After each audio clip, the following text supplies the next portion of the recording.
저는 한국에서 태어나긴 했지만 사실 한 살 때 아버지께서 유럽에 있는 벨기에라는 작은 나라로 이제 회사에 발령 나셔가지고 유년 시절을 이제 벨기에에서 보냈습니다. 거기서 한 12년 정도 살았었는데 대부분의 나라들에서는 세계적으로 이제 연말 되면은 이제 크리스마스 12월 25일 굉장히 화려한 장식들 하고 이제 특히 어린 아이들에게는 뭐 산타 뭐 이제 이런 선물들 이런 것들이 이제 주로 이제 기념이 되는데 벨기에 그리고 제가 알기로는 그 옆에 인접한 나라인 네덜란드는 조금 다릅니다.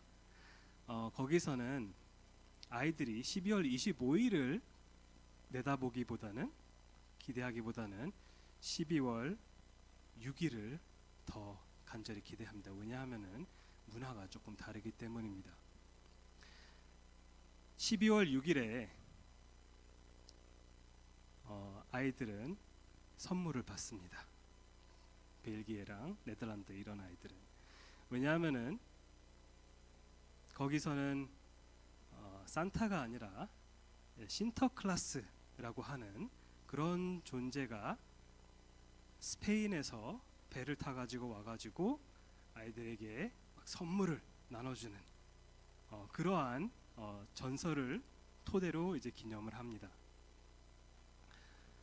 그리고 우리가 아는 산타는 주로 모습이 굉장히 덩치가 좀 있고 그리고 이제 사슴들과 썰매들을 이제 데리고 여기저기 이제 선물을 뿌리고 다니는 그런 이미지로 우리는 생각을 하지만 거기서 신터클라스는 벨기에에서 신터클라스는 굉장히 날씬하고 키 큰 수염이 길쭉한 그러한 할아버지고 옷은 빨간색으로 좀 비슷하게 입긴 합니다.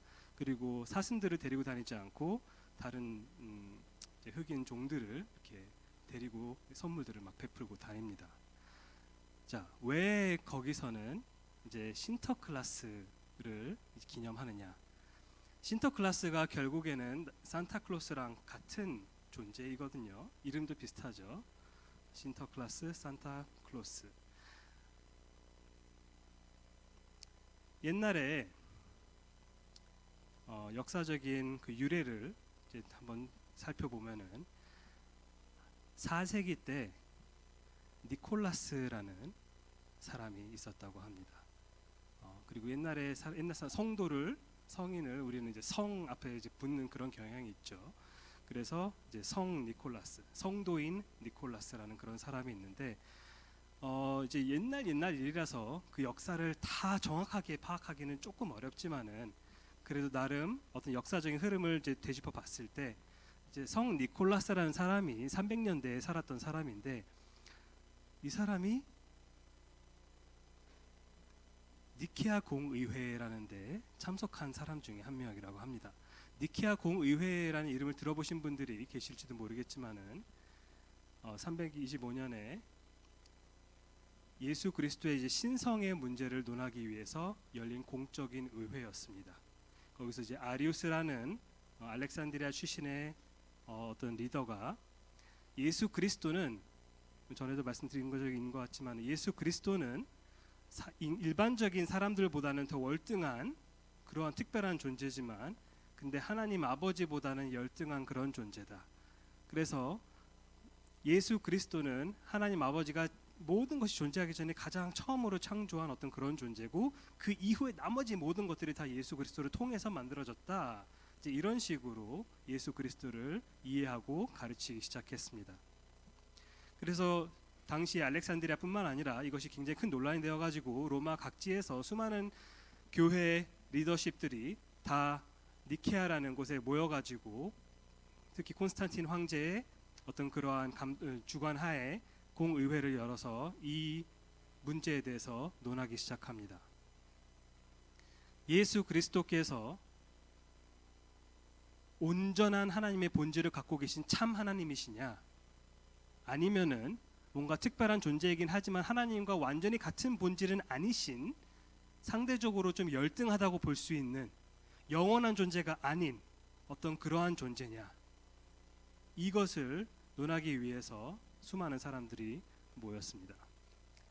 자, 이거에 대해서 이야기할 얘기는 너무나도 많지만은 여기서 이제 다시 신터클라스 그리고 이제 성 니콜라스로 이제 거슬러 와서 문헌에 의하면은 그 자리에 성 니콜라스도 참석했었다고 합니다. 성 니콜라스라는 사람이 아리우스의 그 말을 듣고는 갑자기 화가 나서 벌떡 일어나서 아리우스의 뺨을 세게 때렸다라는 그러한 기록이 남아 있습니다.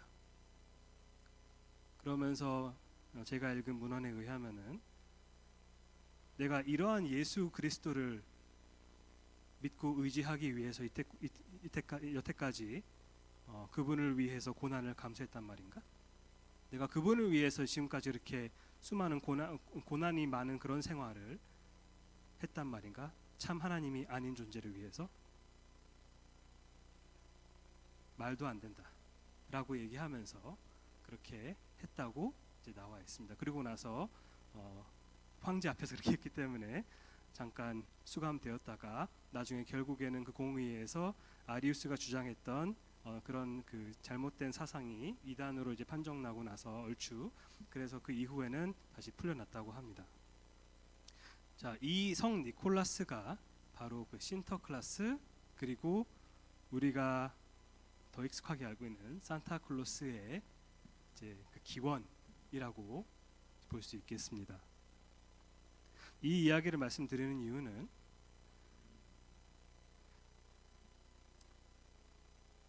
벨기에나 네덜란드에서 신터클라스든 아니면 전 한국뿐만 아니라 미국이랑 전 세계에서 예수 그리스도보다는 산타클로스에게 시선이 집중되도록 기념하고 있는 이러한 풍토 속에서 우리가 사실은 니콜라스라는 그 사람이 정말 역사 문헌을 토대로 기록되어 있는 것이 사실이고 그게 맞다면은 그러면은 자신의 이름을 가지고 이렇게 크리스마스라는 절기가 변질된 것에 대해서 굉장히 격분했을 거라는 이야기를 드리고 싶은 겁니다. 만약에 정말로 예수 그리스도의 신성을 그렇게 소중하게 여겨서 그것에 대해서 폄하하고 있는 아리우스의 어떤 그런 잘못된 이단 사상을 듣고 격분할 정도의 사람이라면 성탄절이 예수 그리스도께서 참 하나님이 사람으로 이 땅에 오신 그 사건을 기념하는 그 날에 예수 그리스도께 집중하지 않고 다른 것들, 화려한 데코레이션,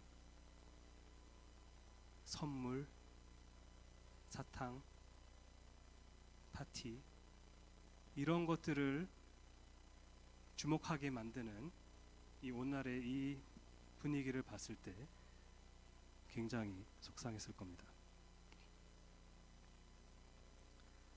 저번에 이어서 크리스마스의 진정한 주인공이 누구신지 우리가 다시 한번 기억해 봤으면 좋겠습니다. 그래서 지난번에 이사야서 9장 1절부터 7절까지 읽고는 앞에 4절까지 했던 것 같은데 오늘 나머지 뒷부분을 말씀을 전하도록 하겠습니다. 자, 다시 한번 9장 1절부터 7절을 제가 읽도록 하겠습니다.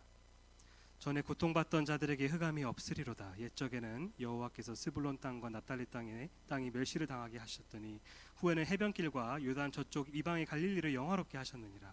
흑암에 행하던 백성이 큰 빛을 보고 사망의 그늘진 땅에 거주하던 자에게 빛이 비치도다. 주께서 이 나라를 창성하게 하시며 그 즐거움을 더하게 하셨으므로 추수하는 즐거움과 탈취물을 나눌 때의 즐거움 같이 그들이 주 앞에서 즐거워하오니 이는 그들이 무겁게 맨 멍에와 그들의 어깨의 채찍과 그 압제자의 막대기를 주께서 꺾으시되 미디안의 날과 같이 가셨음이니이다.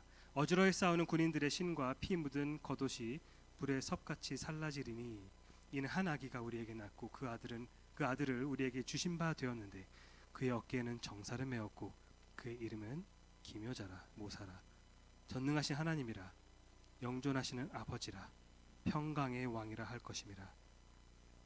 그 정사와 평강의 더함이 무궁하며 또 다윗의 왕자와 그 나라에 군림하여 그 나라를 굳게 세우고 지금 이후로 영원히 정의와 공의로 그것을 보존하실 것이라. 만군의 여호와의 열심히 이를 이루시리라. 아멘. 지난번에도 말씀드렸듯이 이 본문에서 하나님께서 약속하신 메시아의 이 6가지 모습이 나옵니다. 그래서 먼저 지난번에 살펴봤던 3가지는 어둠 가운데 빛을 비추신 분이시고, 기쁨을 회복시키시는 분이시고, 속박으로부터 해방시키는 분이시고, 그리고 오늘 살펴볼 나머지 3가지는 그분께서는 전쟁을 종식시키시는 분이시고, 성육신으로 오신 분이시고, 그리고 다스리는 분이라는 겁니다. 오늘 말씀을 통해 지난주와 마찬가지로 이 메시아가 어떤 분인지 우리가 바르게 깨닫고, 그리고 그분을 보내신 하나님께 우리가 진심으로 감사하고 오직 그분만을 전적으로 의지하고, 그리고 더 나아가 그분께서 다시 오실 날을 우리가 더욱 간절히 고대하기를 원합니다. 자, 본문으로 들어가기 전에 지난주 내용을 간단히 그래도 복습하면 좋겠죠. 요약식으로. 자, 먼저 이사야 8장 끝부분을 보면 하나님의 심판으로 인해 아수르가 북이스라엘을 곧 침략할 거라는 그런 어떤 절망스러운 상황이 예고됐었는데, 9장으로 넘어가서 1, 2절을 보시면은 훗날에 아수르에게 가장 먼저 침략을 당하여 멸시를 당했던 이스라엘 그 북부 지역의 스불론 땅과 납달리 땅이 영화롭게 될 것이고, 그리고 흑암에 행하던 백성이 큰 빛이 임할 것이라는 예언이 나왔죠. 그런데 마태복음 4장에서 마태는 나사렛 출신 예수가 갈릴리 사역을 위해 스불론과 납달리 땅을 밟으셨을 때 이사야서 9장 1, 2절의 예언을 성취하셨다고 직접적으로, 이건 뭐 간접적으로 그냥 암시한 게 아니라 직접적으로 말합니다. 예수님께서는 흑암의 권세로부터 자기 백성을 구원하기 위해 이 땅에 빛으로 오셨다는 거죠. 그렇기 때문에 크리스마스의 진정한 주인공은 바로 어둠 가운데 빛을 비추시는 메시아, 바로 예수 그리스도십니다. 이어서 3절에서는 솔로몬의 그 전성기 때처럼 훗날에 이 나라를 창성하게 하시며 그 즐거움을 더하게 하실 또 다른 왕, 곧 메시아가 오실 거라고 말합니다. 그때 주의 백성은 이제 주 앞에서 즐거워할 것이다라고 나와 있는데, 지금 당장은 이제 누릴 수 없는 기쁨을, 왜냐하면 이제 곧 아수르가 이제 칠 거기 때문에 당장은 누릴 수 없는 그 기쁨을 나중에 메시아께서 회복시킬 것이라고 하나님께서 이사야를 통해 약속하신 겁니다. 그런데 누가복음 2장에서 천사가 목자들 앞에 나타나서 뭐라고 하죠? 온 백성에게 미칠 큰 기쁨의 좋은 소식을 전하러 왔다면서 오늘 다윗의 동네에 너희를 위하여 구주가 나셨으니 곧 그리스도 주시니라 라고 선포합니다. 따라서 크리스마스의 진정한 주인공은 바로 기쁨을 회복시켜 주시는 메시아 예수 그리스도다라고 말씀드렸습니다.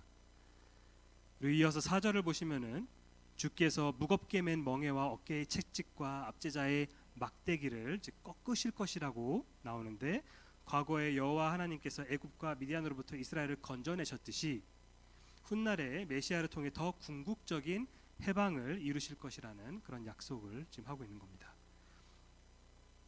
물론 이스라엘에게 약속된 모든 그 외세로부터의 그 국가적인 해방과 국가적인 회복은 이제 마지막 날에 성취될 예정이지만, 더 근본적으로 죄와 사망의 권세에 사로잡히는 자들의 그 영적인 그 해방은 지금으로부터 2000년 전에 이사야의 때로부터 약 700년 후에 예수 그리스도께서 십자가에 달려 죽으시고 부활하셨을 때 그때 성취되었습니다. 어떤 그런 정치적인 해방이나 어떤 그런 구원이 의미가 없다 이런 것이 아니고, 그것을 이제 그 가치를 깎아내리는 것이 아니라 더 우선적인 것이 있다는 겁니다. 왜냐하면 이론적으로 예수님께서 정치적으로 이들을 다 해방시켜 주셨지만은 그들의 근본적인 문제인 죄의 문제를 해결해 주지 않으셨다면은 결국에는 그들이 천국에 들어갈 수 없기 때문에 그렇습니다. 그래서 메시아이신 예수님께서 이 땅에 오신 보다 근본적인 이유는 바로 죄와 사망의 권세에 사로잡힌 자들을 해방시키기 위함이었습니다. 그렇기 때문에 크리스마스의 진정한 주인공은 그의 백성을 이러한 속박으로부터 해방시키시는 메시아 예수 그리스도입니다. 자, 이런 흐름을 우리가 기억하면서 이제 메시아의 나머지 3가지 모습을 오늘 본문을 통해서 보도록 하겠습니다. 자, 이제 4번째 모습은 바로 전쟁을 종식시키시는 메시아입니다. 5절 어지러이 싸우는 군인들의 신과 피 묻은 겉옷이 불에 섭같이 살라지리니. 여기서 이제 신이라는 단어가 나오는데 원래 구약 성경은 대체로 다 이제 히브리어로 기록되었죠. 근데 여기서 신이라는 단어는 어떤 전통적인 히브리어가 아니라 애굽어나 아수르어에서 빌려온 어떤 외래어입니다. 외래어. 원어상으로 외래어가 나옵니다. 그래서 이 시사한 바가 뭐냐면 신이라는 단어가 따로 없기 때문에 그런 게 아니라 외래어인 만큼 여기서는 지금 외국 병사들의 신을 일컫는 거라는 거죠. 그래서 아수르 병사들의 그 군화를 의미합니다. 그리고 여기서 섭이라는 것은 이제 뭐 불에 때우는 땔감이죠. 따라서 이런 군인들의 그 신과 피 묻은 겉옷이 불에 섭같이 살라진다라고 이렇게 나오는 그 표현되는 것은 그 말이지 더 이상 그런 것들이 필요 없게 되었다는 겁니다. 그런 것들이 그런 군화나 이런 것들이 더 이상 필요 없게 되었다. 왜냐하면은 메시아께서 전쟁을 끝내고 평화 시대를 열 것이기 때문에 그렇습니다. 시편 46편 9절에서 시편 기자가 여호와가 땅 끝까지 전쟁을 쉬게 하시며 활을 꺾고 창을 끊으며 수레를 불사르시는도다 라고 이제 노래했는데 이것도 마찬가지로 하나님께서 바로 메시아를 통해 전쟁을 끝내신다는 그런 뜻이죠. 조금 전에 제가 이스라엘의 그 국가적인 해방은 예수님께서 재림하실 때 성취될 거라고 말씀을 드렸었는데 종전과 그리고 온천하의 평화도 마찬가지입니다. 지금도 이스라엘은 전쟁 중이죠. 올해 10월에 시작됐던 그 하마스와의 전쟁이 지금도 지속되고 있고 제가 아까 찾아봤을 때 12월 10일 기준으로 며칠 전 기준으로 19,000명 이상이 그 전쟁으로 죽은 것으로 나와 있습니다. 물론 대부분 하마스가 더 많이 죽긴 했지만 그리고 훨씬 더 규모가 큰 러시아 우크라이나 전쟁은 말할 것도 없죠. 사망자 훨씬 더 많습니다. 실제로 이 두 전쟁, 방금 제가 말씀드린 이 두 전쟁을 계기로 제3차 세계대전이 이제 발발하는 거 아니냐라는 어떤 그런 우려의 목소리도 조금씩 나오고 있습니다. 한반도에서도 현재 전쟁이 일어나고 있지는 않지만 전쟁이 우리가 끝난 어떤 그런 종전 상태가 아니라 전쟁을 잠깐 쉬고 있는 휴전 상태죠. 그래서 이론적으로는 언제든지 전쟁이 재개되어도 사실 이상할 것이 없는 그런 상태에 있는 겁니다. 뭐 이런 국제적인 전쟁만 있겠습니까? 그리스도인은 성화되어 가면서 내적으로는 끊임없이 자기 안에 남아있는 그 죄와 싸우고 또 외적으로는 사자처럼 위협하는 마귀와 영적 전투를 이어가고 있습니다. 여러분, 세계 대전이나 뭐 남북 전쟁과 같은 국제적인 전쟁에 대한 염려나 두려움이 있으십니까? 날마다 여러분 안팎에서 죄와 마귀와 치르는 영적 전쟁 때문에 혹시 좀 지치셨습니까? 그리스도 안에서 담대함과 새 힘을 얻으시기 바랍니다. 이 모든 전쟁들은 모두 하나님의 주권 하에서 일어나고 있고 그리고 이 전쟁들은 영원하지 않을 겁니다. 2000년 전에 탄생하신 주 예수께서 머지않아 재림하실 때 국제적인 전쟁과 영적 전쟁을 모두 끝내실 겁니다. 심지어 요한계시록 20장을 보시면은 재림하신 그리스도께서 1000년 동안 왕으로서 통치하신 이후에 1000년 동안 봉인되어 있던 그 마귀를 잠깐 일시적으로 풀어주면서 결국에는 그 마지막 최후 전투에서 마귀를 불과 유황못에 던질 것이라고도 증언이 되어 있습니다. 이미 아직 우리의 시간 속에서는 아직은 일어나지 않은 일이지만은 하지만 그 결과는 이미 정해져 있는 겁니다. 우리는 그 날을 바라보면서 그리고 그분의 그 주권을 신뢰하면서 하루하루 충실하게 살아가면 됩니다. 이사야 9장에 예언하고 있는 메시아가 2000년 전에 이미 오셨고 그리고 곧 다시 오실 것이기 때문입니다. 따라서 크리스마스의 진정한 주인공은 그의 백성의 그 전쟁을 종식시키시는 그 메시아 예수 그리스도입니다. 자, 이제 6절 다섯 번째 모습, 성육신으로 오시는 메시아인데, 이는 한 아기가 우리에게 낳고 한 아들을 우리에게 주신 바 되었는데 그의 어깨에는 정사를 메었고 그 이름은 기묘자라 모사라 전능하신 하나님이라 영존하시는 아버지라 평강의 왕이라 할 것임이라 라고 나오는데, 6절이 오늘 본문에서 아마 여러분에게 가장 익숙한 구절일 겁니다. 많이 들어본 구절. 지금까지 1절부터 5절에서 나왔던 그 모든 내용은 결국에는 이 6절의 내용에 근거를 두고 있습니다. 이 6절이 이루어지지 않으면은 앞에 1절부터 5절이 있을 수가 없는 겁니다. 한 아기가 우리에게 낳고, 이 아기는 앞에 7장 14절에서 약속된 그 처녀로부터 태어난 아들, 곧 임마누엘입니다. 저번에도 말씀드렸지만 임마누엘이라는 것은 하나님께서 우리와 함께 계시다라는 그런 의미입니다. 자, 아기가 태어났다라고 나와 있는데 너무나도 당연한 얘기지만 아기가 태어났다는 것은 이 메시아가 사람이라는 것을 시사하죠. 아기로 태어나니까 사람입니다. 하나님께서 직접 창조하신 아담과 하와 이후에 모든 사람이 공통적으로 출산을 통해서 이 세상에 들어오는데 메시아도 예외는 아닙니다. 메시아께서도 마찬가지로 사람으로 오십니다. 물론 일반적인 출산과는 달리 역사적으로 유일하게 동정녀 탄생으로 태어난다는 점이 좀 특별하지만, 어쨌든 이렇게 여자에게서 태어난다는 것은 메시아의 사람 되심, 곧 인성을 강조하고 있는 겁니다. 사람 되심. 이어서 한 아들을 우리에게 주신 바 되었다라고도 나오는데, 바로 누가 주신 거죠? 여호와 하나님께서. 여호와 하나님께서 자기 백성에게 주시는 선물입니다. 사실 크리스마스 때 선물하지만 진정한 선물은 하나님께서 2000년 전에 우리에게 주신 선물입니다. 지난주에 1절을 설명할 때도 말씀드렸던 것처럼 여기서도 이제 우리에게 낳고 주신 바 되었는데라고 이제 과거형으로 나오지만 예언이기 때문에 이사야의 관점에서는 이제 앞으로 일어날, 미래에 일어날 일입니다. 그런데 계속해서 이사야가 뭐라고 얘기하냐면 그의 어깨에는 정사를 메었다, 이렇게 증언하고 있습니다. 여기서 정사라는 것은 이제 왕으로서의 통치하는 것을 의미합니다. 이 아이가 이제 메시아, 곧 기름 부음 받은 왕이기 때문이죠. 이 아기가 메시아이기 때문에 그의 어깨에는 정사를 메었다라고 말하는 게 너무 자연스러운 표현이죠. 그런데 이 아기에게는 4가지 칭호가 주어집니다.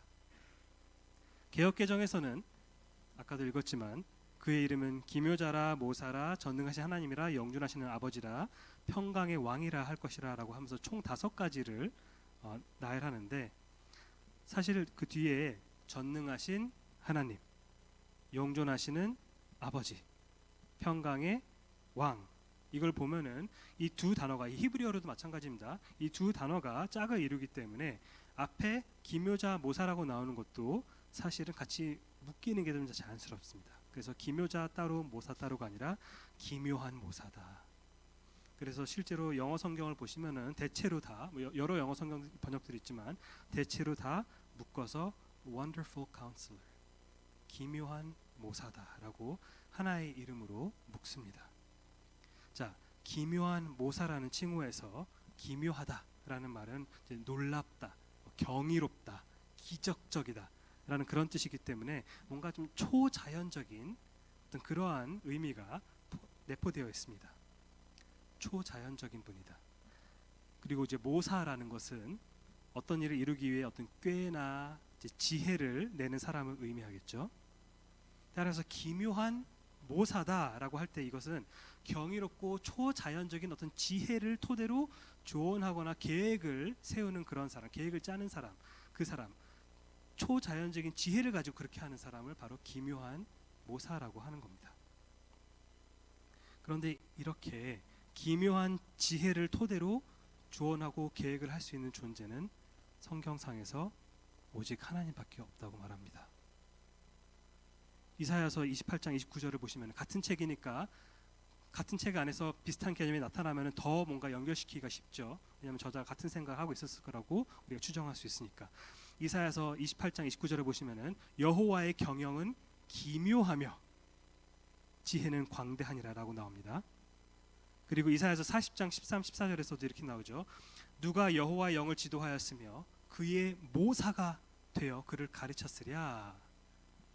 그가 누가 더불어 의논하셨으며 누가 그를 교훈하였으며 그에게 정의의 길로 가르쳤으며 지식을 가르쳤으며 통달의 도를 보여주었느냐. 아무도 없다는 거죠. 그런데 이 두 본문 다 28장 29절 그리고 40장 13, 14절 여기서도 기묘하다 그리고 이제 모사라는 단어가 이사야 9장에 나왔던 그 두 단어들이 거기에서도 뒤에서 또 나오는데, 근데 각각 다 누구랑 엮입니까? 그게 여호와 하나님. 따라서 기묘한 분은 누구신가, 진정한 모사는 누구신가라고 이야기할 때 이사야의 개념 속에서는 여호와 하나님인데, 근데 그 기묘한 그 모사를, 그 칭호를 누구한테 지금 부여하고 있다고요? 이 한 아기에게. 하나님에게만 해당될 수 있는 이 기호, 이 칭호를 한 아기, 한 아들에게 수여합니다. 이사야는 지금 둘 중에 하나죠. 신성모독을 하고 있거나, 왜냐하면 감히 한 아기 따위에게 하나님의 칭호를 신성모독이거나 아니면은 뭔가 굉장히 놀라운 어떤 예언을 지금 하고 있는 겁니다. 이 메시아는 그의 칭호에서도 알 수 있듯이 아하스 왕과는 달리 하나님의 경이로운 지혜를 토대로 모든 것을 계획하고 통치하시는 그런 분이실 거라는 겁니다. 자, 두 번째 칭호는 전능하신 하나님입니다. 이것은 사실상 따로 설명할 필요 없을 정도로 그 의미가 분명하죠. 전능하다라고 번역된 히브리어 단어는 사실 용사, 전사라는 어떤 그러한 의미도 내포하고 있습니다. 그래서 앞서 4절에서 그들이 무겁게 맨 멍에와 그들의 어깨의 채찍과 그 압제자의 막대기를 주께서 꺾으실 것이고 라고 이제 나왔고, 그리고 5절에서는 전쟁을 종식시킬 것이다, 이 메시아가, 이렇게 내용이 언급됐었는데, 메시아께서 이 모든 것들을 성취할 능력이 있는 전능한 용사와 같은 존재다라고 지금 6절에서 말하고 있는 겁니다. 그런데 한 걸음 더 나아가 이 전능한 분이 이사야는 이 전능한 이 메시아가 바로 하나님이다 라고 말하고 있습니다. 전능하신 하나님이시다. 첫 번째 칭호였던 기묘한 그 모사에서는 그냥 암시되었던 그 메시아의 그 신성이 이 두 번째 칭호인 전능하신 하나님에서는 명백하게 노골적으로 드러나고 있는 겁니다. 아기를 태어날 메시아는 사람일 뿐 아니라 전능하신 하나님이십니다. 하나님이 사람으로 이 땅에 오신 것, 이것이 바로 성육신입니다. 유일하신 하나님의 신성과 그리고 유한한 사람의 그 인성이라는 이 두 성질, 신성과 인성이라는 이 두 성질이 삼위일체 중 제2위격이신 성자라는 한 위격 안에서 연합된 겁니다. 이걸 신학적으로 위격적 연합이라고도 말하는데, 성육신이라는 것은 신성이 조금도 훼손되거나 변질되지 않은 채 인성이 온전히 더해진 연합입니다.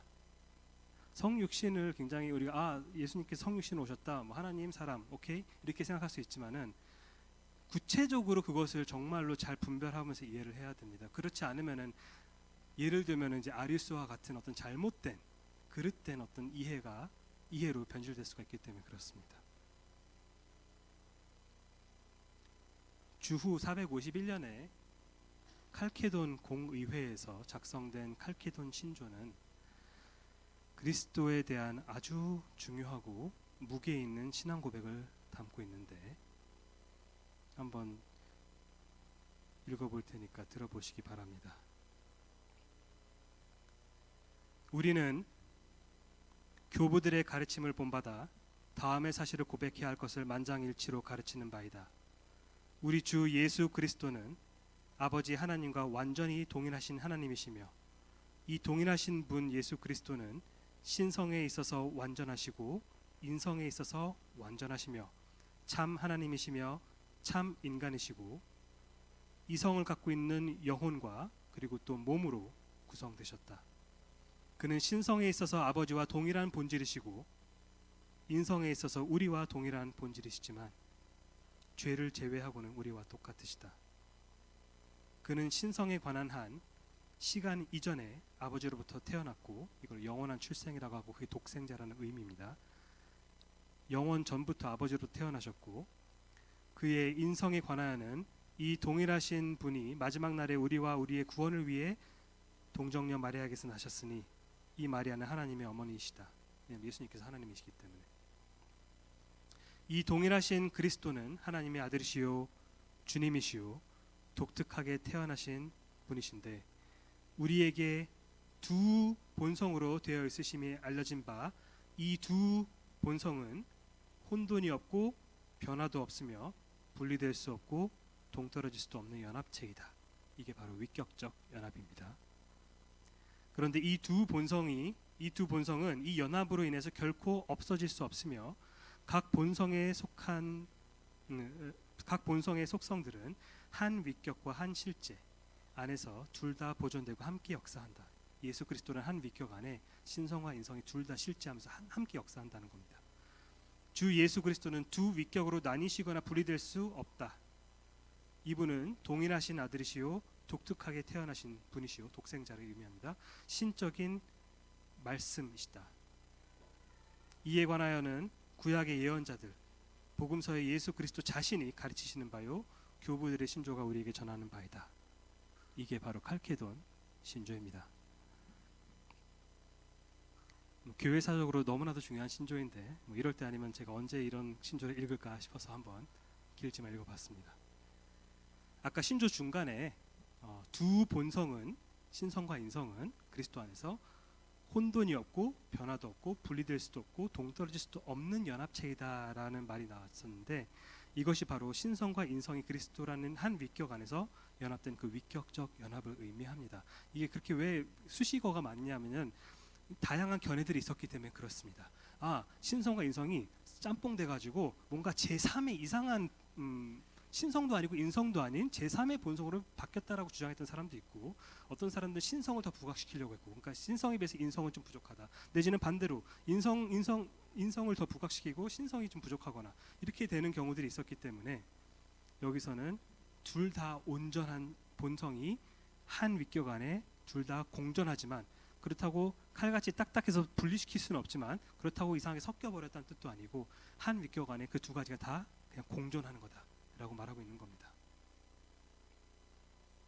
성부나 성령과는 달리 성자께서는 성육신을 통해 이 위격적 연합 상태가 되셨고 이 상태는 그리스도의 승천 이후에 사라지는 것이 아니라 영원히 지속될 상태입니다.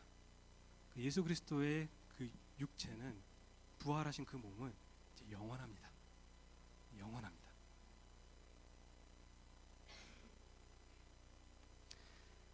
여러분 혹시 방금 읽어드린 신조가 좀 이제 어렵고 이제 딱딱하게 느껴지셨을지 잘 모르겠지만 1600년 전에 믿음의 선배들이 나름 간추려서 요약한 내용입니다. 왜냐하면 너무나도 중요했기 때문에 이 성육신이라는 교리가 솔직히 해마다 12월에 성탄절이 돌아오니까 매년 돌아오는 거니까 예수님의 초림에 대해 조금 무덤덤해지지는 않으셨습니까? 뭐 우리 생일에 대해서 좀 그렇잖아요. 옛날에는 생일이다 아싸 막 이랬지만 이제는 그래 생일 어른 되고 나니까 그냥 뭐 별거 없죠. 혹시 성탄절도 우리가 그렇게 생각하는지 하지는 않는지. 예수님의 성육신의 신비와 영광을 나도 모르게 당연히 있었던 일로 취급하면서 혹시라도 나도 모르게 간과하고 있지는 않는지. 그 중요성을, 그 영광스러움을. 성육신은 결코 당연한 사건이 아니라 어떤 면에서는 정말 말도 안 되는 사건입니다. 무한하신 하나님께서 유한하신 사람으로 이 타락한 세상에 오시다니요. 하지만 그럼에도 불구하고 이사야는 하나님께 받은 계시를 그대로 증언합니다. 한 아기가 우리에게 낳고 한 아들을 우리에게 주신 바 되었는데 그의 이름은 전능하신 하나님이라. 세 번째로 이 아기는 영존하시는 아버지라고 불릴 거라고 합니다. 이것도 메시아의 신성을 강조하는 칭호죠. 영원히 존재하는 분, 영존하시는, 영원히 존재하시는 분은 오직 하나님밖에 없기 때문에 그렇습니다. 그런데 혹시 여기서 아버지라는 부분에서 조금 갸우뚱하게 되지 않으십니까? 저는 예전에 이 부분을 읽으면서 조금 의아했습니다. 이것은 분명히 성자 하나님, 곧 하나님의 아들 예수 그리스도에 대한 말씀인데 어째서 아버지라고 불리고 있는 건지. 그 이유는 이 아버지라는 표현이 우리가 일반적으로 하나님 아버지 할 때 그 삼위일체 안에서의 그 성부 하나님을 지칭하는 그런 아버지의 표현이 아니라 삼위 하나님과 이스라엘의 관계가 원래 부자 관계였기 때문에 그렇습니다. 삼위 하나님과 이스라엘의 관계가 부자 관계였기 때문에 그랬습니다. 출애굽기 4장 22절에서 여호와 하나님께서는 모세에게 이렇게 말씀하시죠. 너는 바로에게 이르기를 뭐라고 말해야 되냐면 여호와의 말씀에 이스라엘은 내 아들 내 장자라. 여호와께서 말씀하시기를 이스라엘은 내 아들이다, 내 장자다. 다시 말해서 여호와라는 이름은 여러분 단지 하나님 아버지께만 해당되는 이름이 아닙니다. 삼위 한 하나님이신 그 삼위 하나님, 그 하나님이 여호와십니다. 따라서 삼위 하나님이신 여호와께서 이스라엘을 자기 아들로 삼으셨기 때문에 성자 하나님이신 예수 그리스도께서도 어떤 면에서는 삼위일체적으로는 성부의 성자지만 하지만 삼위 하나님으로서의 이스라엘 민족과의 관계는 아버지와 택한 장자의 그 관계입니다.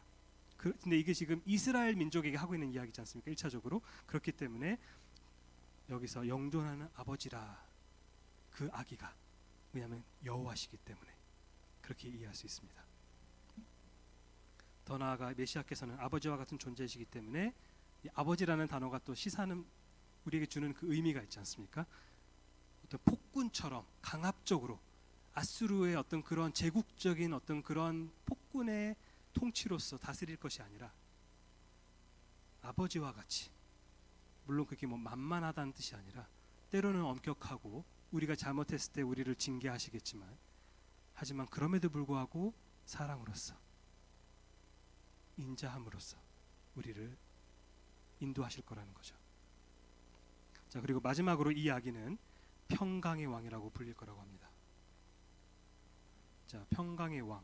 먼저 왕이라고 번역된 단어는 사실 일반적으로 왕을 의미하기보다는 히브리어로 왕자 또는 지도자를 의미합니다. 왕자 내지는 지도자. 그러니까 평강의 왕보다는 평강의 왕자 아니면 평강의 지도자, 이렇게 이게 좀 더 적절한 자연스러운 표현인데, 평강 또는 평화, 히브리어로는 우리가 잘 알고 있는 샬롬. 샬롬이라는 것은 기본적으로 안녕한 상태를 의미합니다. 그래서 우리가 샬롬하면 안녕하신가 이런 의미가 되는 건데, 안녕한 상태 또는 온전한 상태, 온전하니 이런 의미입니다.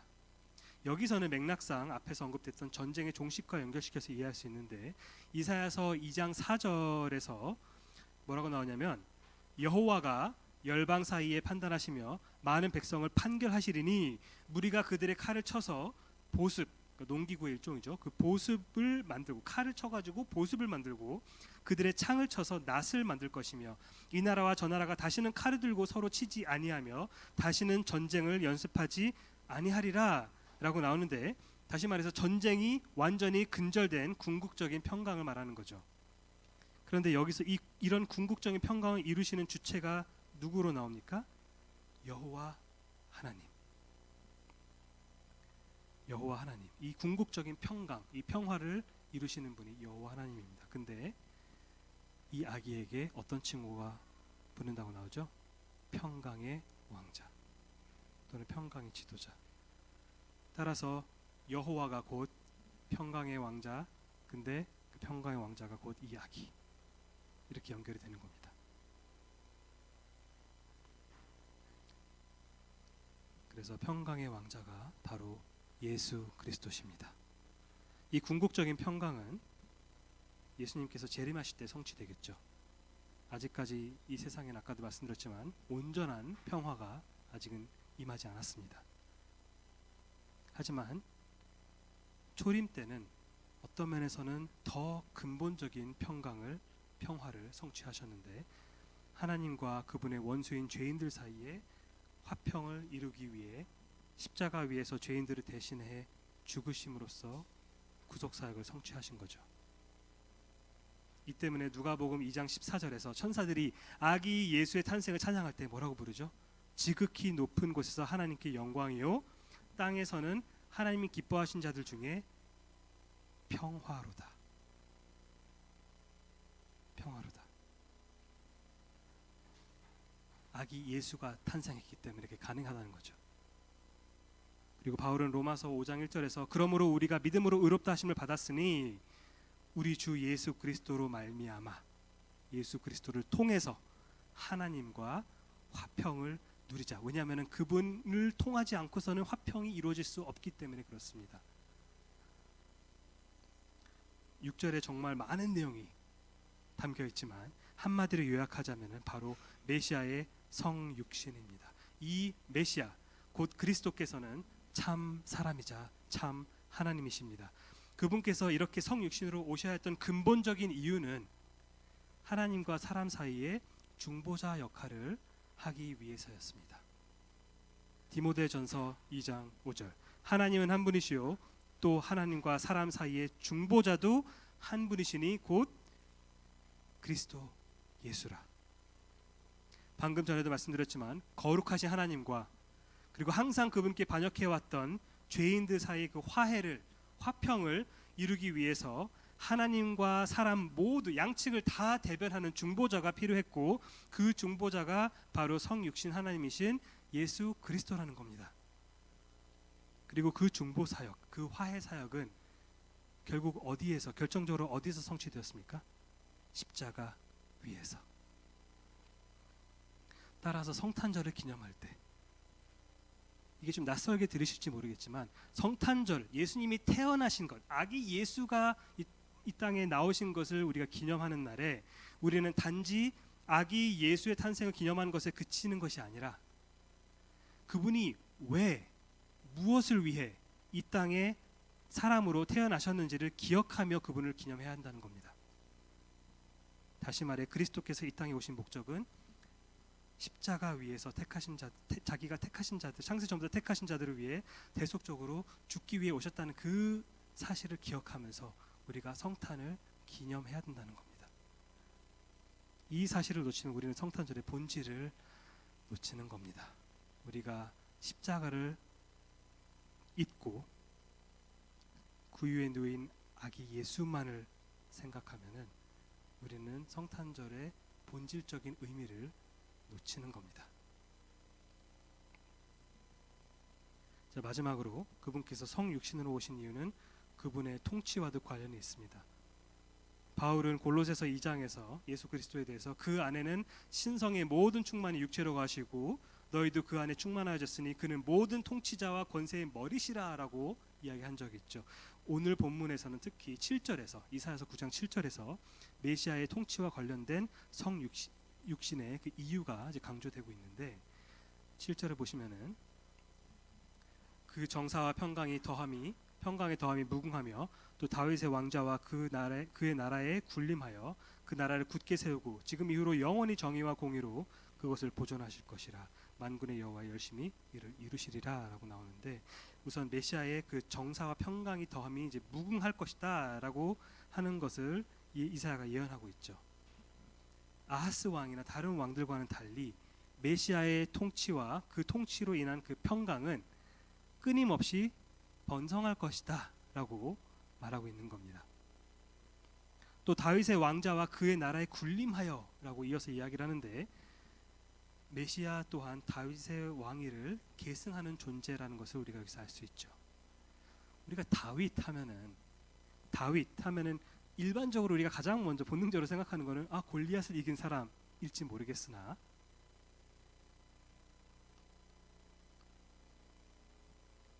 사실 구속사적으로는 골리앗이 중요한 건 아니거든요.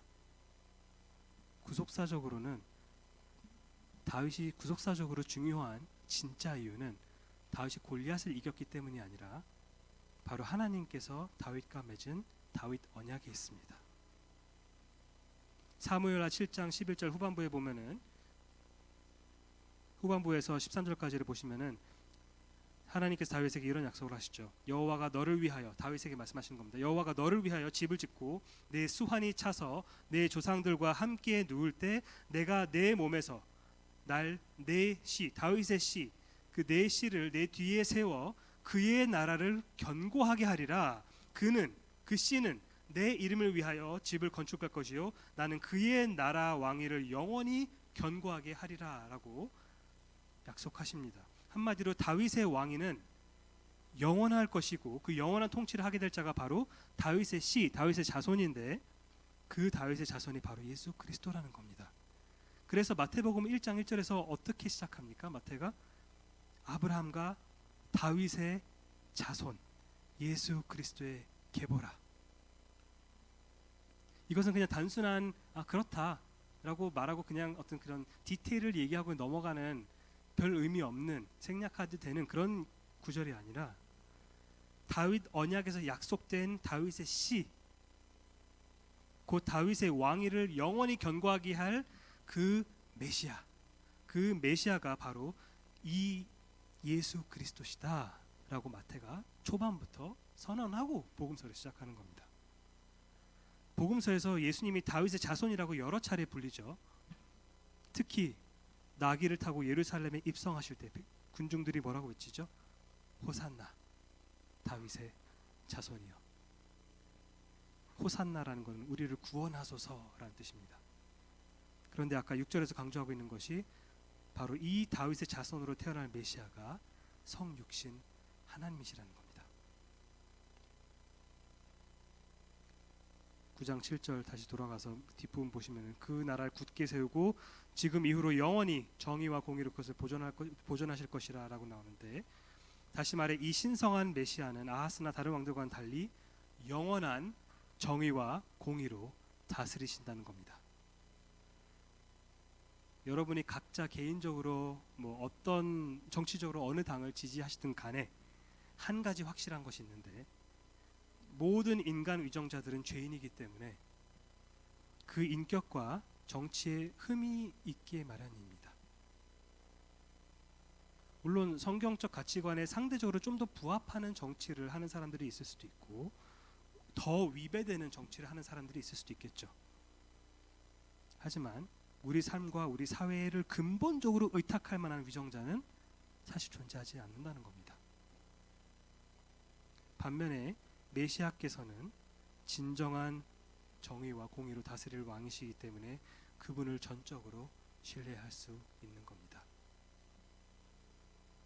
그리고 마지막으로 이사야는 만군의 여호와의 열심히 이것을 이룰 것이라고 말하는데, 지금까지 얘기한 모든 것을 만군의 여호와 하나님께서 반드시 이루겠다는 그분의 주권적인 의지를 우리는 지금 보고 있는 겁니다. 그래서 그 의지로, 그 약속대로 결국 2000년 전에 하나님께서는 한 아기를 선물로 이 세상에 보내시고, 그리고 바로 그분이 예수 그리스도십니다. 그분께서 오늘 본문에 나온 많은 부분을 성취하셨고, 그리고 나머지 부분 다시 오실 때 훗날에 성취하게 되실 겁니다. 여러분, 성탄절은 예수님의 탄생을 기념하는 날이죠. 성탄절의 진정한 주인공은 예수 그리스도시죠. 여러분은 예수님의 어떤 모습을 주로 떠올리며 그분의 탄생을 기념하십니까? 신약에서 구유에 놓인 연약한 아기의 모습을 보여주긴 하지만 그것을 부정하자는 뜻이 아니라, 그게 나와 있지만 동시에 그 아기를 뭐라고 하죠? 임마누엘이다. 지극히 높으신 이의 아들이다. 다윗의 왕자에서 영원히 통치하실 왕이시다라고 선언을 같이 합니다. 그 아기에 대해서. 하늘의 만군의 천사가 그의 탄생을 찬양하며 동방에서 베들레헴까지 찾아온 박사들이 그 갓난 아기 앞에 절하고 경배를 합니다.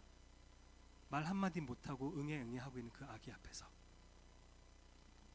이사야도 한 아기가 태어날 거라고 말하면서 동시에 그 아기를 기묘한 모사, 전능하신 하나님, 영존하시는 아버지, 평강의 왕이라고 말합니다. 이 예수 그리스도의 이 어떻게 보면 역설적인 이 모습을 우리가 과연 균형 있게 이해하고 받아들이는 성탄절을 기념하고 있는지를 생각해 봤으면 좋겠습니다. 겉으로는 너무나도 연약해 보이는 그 아기의 모습이지만 그 순간에도 그분께서는 구유에 누인 그 순간에도 그 상태에서도 그분께서는 우주 만물에서 가장 강력하고 영광스러운 분이십니다. 그리고 무엇보다도 그분께서 이 땅에 오신 이유는 아까도 여러 차례 강조했지만 죄인들에게 구원의 길을 열어주기 위해 구속 사역을 성취하기 위해 이 땅에 오신 겁니다.